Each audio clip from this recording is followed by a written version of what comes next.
Hello everyone, this is Ninja Girl Sakura here, back with another Tangled the series review. Today we of course got the third episode of Season 3, Who's Afraid of the Big Bad Wolf.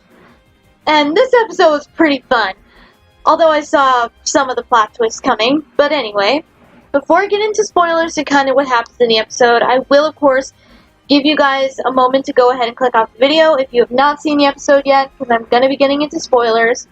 So yeah. 3, 2, 1. Alright, so the episode begins with Angry and Red returning to Corona. Angry's pretty happy with being back in Corona. She thinks it's what's best for her and Red. Red, however, isn't exactly thrilled with it, but she's going with the flow and doing what Angry wants. You know. But, yeah. Rapunzel and the rest of the group then notice, as well as the sheep herders, they notice that the sheep are acting strange. And they figure out that there's apparently some kind of creature scaring them. So they go into the woods and see if they can figure out what's going on. And they see footprints, paw prints. But they notice that there's not like two sets of footprints next to each other like a normal four-legged animal would have.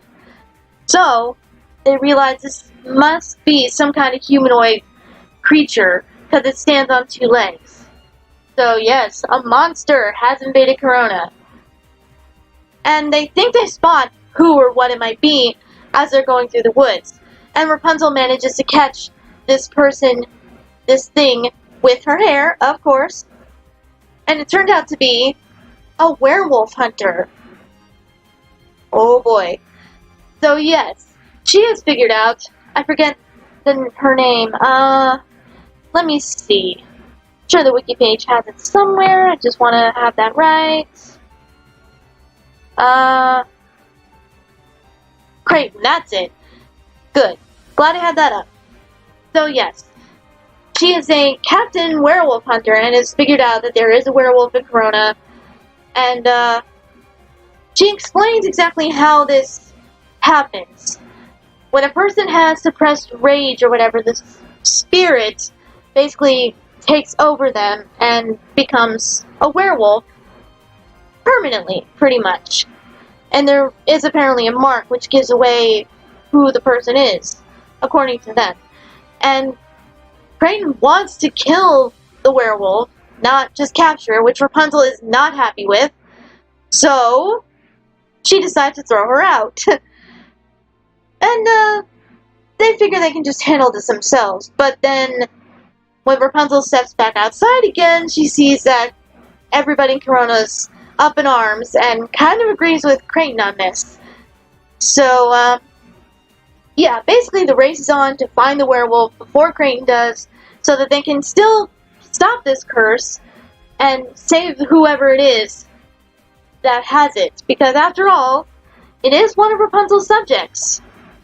Once again, I'm so impressed with how much Rapunzel has grown as a leader and, of course, future queen and stand-in queen at the moment in the place of her mother. And like I mentioned yesterday, until her parents' memories come back, she and Eugene have to take care of everything. So yeah, once again, I love how she was taking charge and everything. So yeah, they do everything they can and start looking at everyone, trying to figure out who the most likely candidate would be. And at first Rapunzel's like, well, everybody's so nice at Corona. Who could it possibly be that has this built-up rage or whatever? And, well, she does see some of Corona's citizens not too happy, but still. She then is talking with Monty, who apparently actually tries to give Rapunzel some licorice as a peace offering. Because remember, he doesn't like her. It's been that way for a long time. So, yeah. But, when he gives her this bowl of licorice as a peace offering, she notices a mark that looks like a paw print that's on his neck. Which makes Rapunzel think, uh-oh, Monty must be the werewolf. So, they decide to follow him after he closes up his candy shop. And they follow him into the forest, and he, of course, thinks somebody is after him. He notices them or hears something, and runs away. So they continue to give chase and eventually do corner Monty. And he reveals, no, that wasn't an actual, paw print or whatever. It's not the mark. It was paint from the repairs he was making to his shop. So, no, Monty is not the werewolf. But then the real werewolf does show up, and Rapunzel gets chased. Brave girl. Whew. But this werewolf is huge. Super huge. And, yeah, she does get cornered by it, but it doesn't hurt her. And she notices a necklace around the neck. And, well, I kind of saw this coming because of hints given by Red. And, yeah. The werewolf is Red. Because she is not happy about moving back to Corona. She was happier in the treehouse she and Angry were living in before. So, yeah. Rapunzel then takes everybody back to the castle and goes to talk with Angry. And Angry leads them to the treehouse where they used to live. And, yeah. Angry reveals it's true. And she reveals that when this happened was when Angry said that, yeah, we're going back to Corona, she decided to take this evil wolf spirit, which turns you into a werewolf, apparently.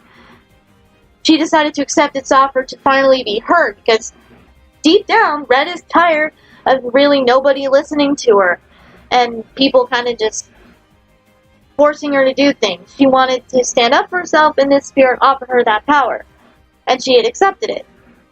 So, yeah.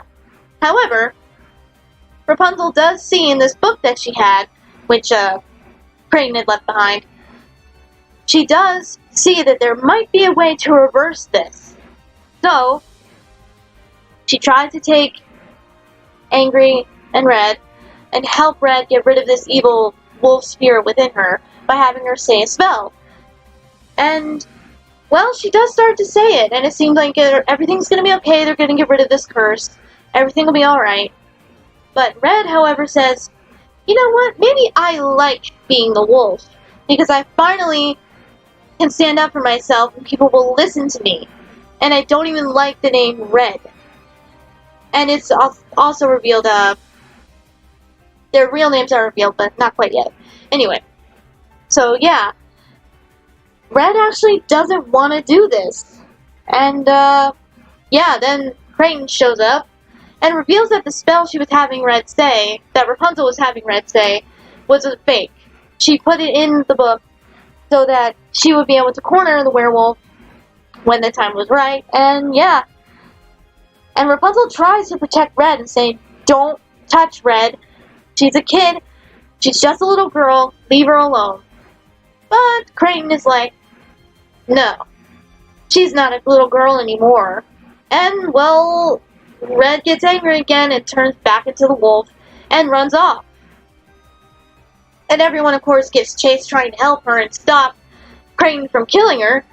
But honestly, Creighton's kind of a coward, because when she does eventually get cornered by Wolf Red, well, she pretty much backs down and cries like a baby. So she's a coward. Eventually, though, Angry catches up with her, and Rapunzel and everyone else too. And this is where their real names are revealed. Their real names are actually Kira and Catalina. So now we know their real names, because remember, Angry and Red were their nicknames. So yeah, and they were able to basically talk Red down and calm her down. And yeah, Angry apologizes for not listening to her more, and maybe not being as good of a friend she should have been. But yeah, so they make a compromise in the end. Rapunzel decides to build them a really nice treehouse close to Corona, where they can basically live the way they were, but still be nearby. And yeah, it just says, whenever they need help, just ask, and if they're ever in trouble, always come to Corona, always come to them and ask for any help they need.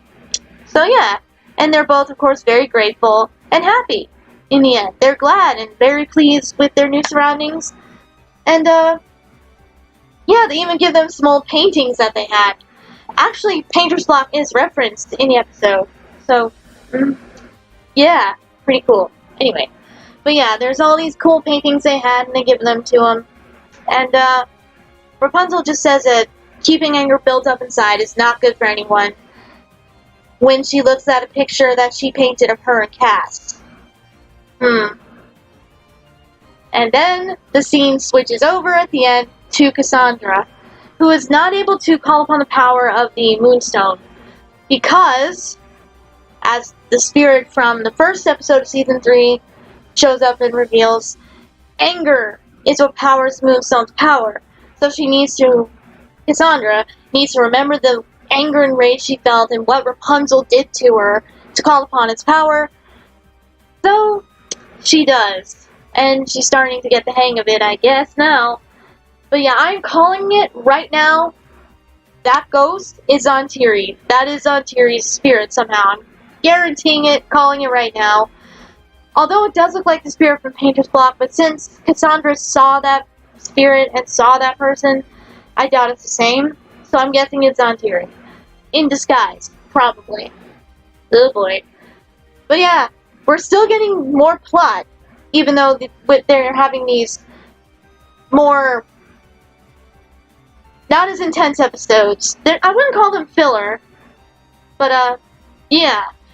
So, that's where the episode ends off. Oh boy. Overall, quite a great episode. It was fun, although I did figure out that it was going to be Red who was the werewolf pretty early on, because it's kind of obvious. So, I will admit that. That little plot twist was a bit obvious to me anyway. But it was still fun. It was a good episode. I enjoyed it. I definitely had fun watching it, so yeah, I recommend definitely checking it out. And of course, as usual, I'm going to tell all of you, if you have not watched this series yet, please do. It's well worth your time. It's very well written and well animated, well handled. There's so many wonderful songs in it. Definitely check it out. And I also have a small update on this bomb format that they're going on. Let me find the tweet I saw real quick, because I want to make sure I give you all the right information.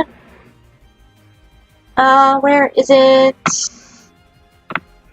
I just want to make sure I give you all the right info before I tell you. Where is it?